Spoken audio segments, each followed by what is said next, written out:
So we are Katie Little, Sarah Sublette, Tyler Gregory, Wade Hyun King, and our group name is Hot Wings.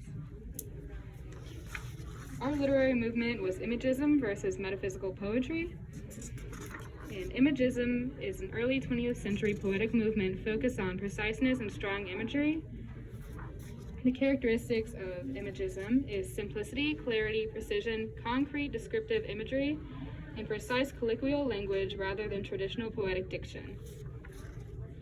The history and context of this movement was that it started in the early 20th century in England and the United States.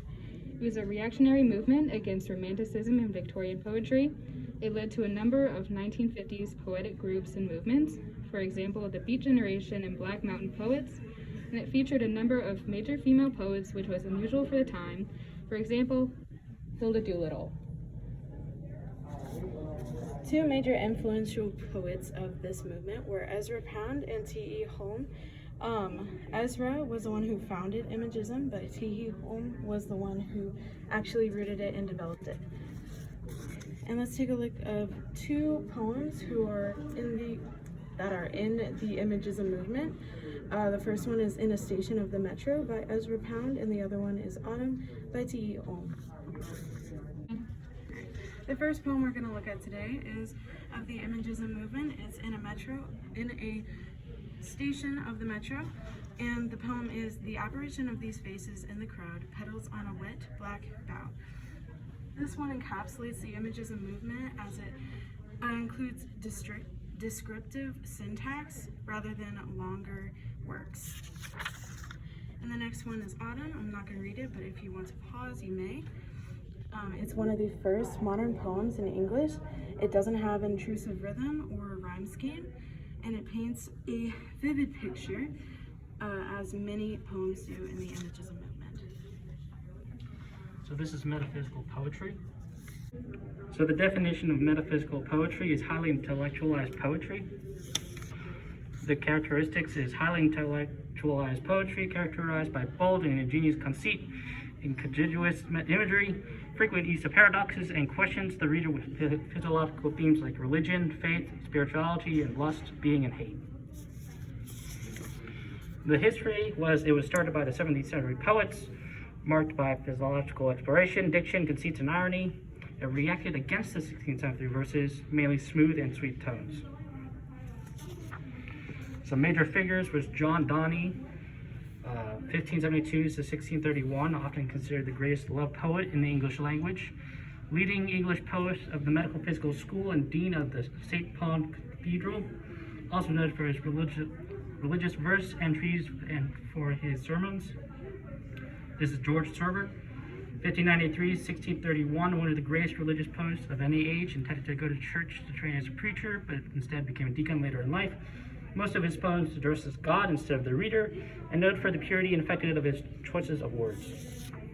Some major works is The Flea, The Sunrising, The Caller. I'm not going to read it. If you want to pause, go ahead. The Caller was a poem written by George Herbert in the mid-17th century. It's a prime example of metaphysical poetry because it is very in-depth and has complex imagery that needs to be unraveled by the reader. Here are some quotations from the poem. My lines in life are free, free as the road, loose as the wind, as large as the store.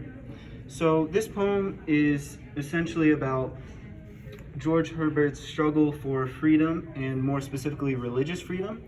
And a very common attribute in metaphysical poetry is paradox. So this line is an example of paradox. Leave thy cold dispute of what is fit and what is not. Forsake thy cage. This is elaborating more on his struggle for religious freedom. The cage is imagery that symbolizes his struggle. Some similarities between Imagism and metaphysical poetry is that they both have a heavy use of colloquial language rather than traditional rhythm and diction, and they both were a reaction against previous movements. So some differences are that metaphysical poetry is much more complex and can sometimes be ambiguous or have multiple meanings, whereas Imagism is very simple and precise and specific. The metaphysical movement was during a totally different time period. It was during the 17th century, while Imagism took place during the 20th century. Imagism was a reaction against Romanticism, so moving in the opposite direction, whereas metaphysical poetry very commonly has themes of love and lust. So to conclude what you all have learned, these poetic movements both began as a contrast to preceding works. They were both a movement against previous poetry. And metaphysical poetry is similar to Imagism, but much more complex and much more indirect. But they both have an emphasis on imagery. Here are our sources. And thank you so much for watching.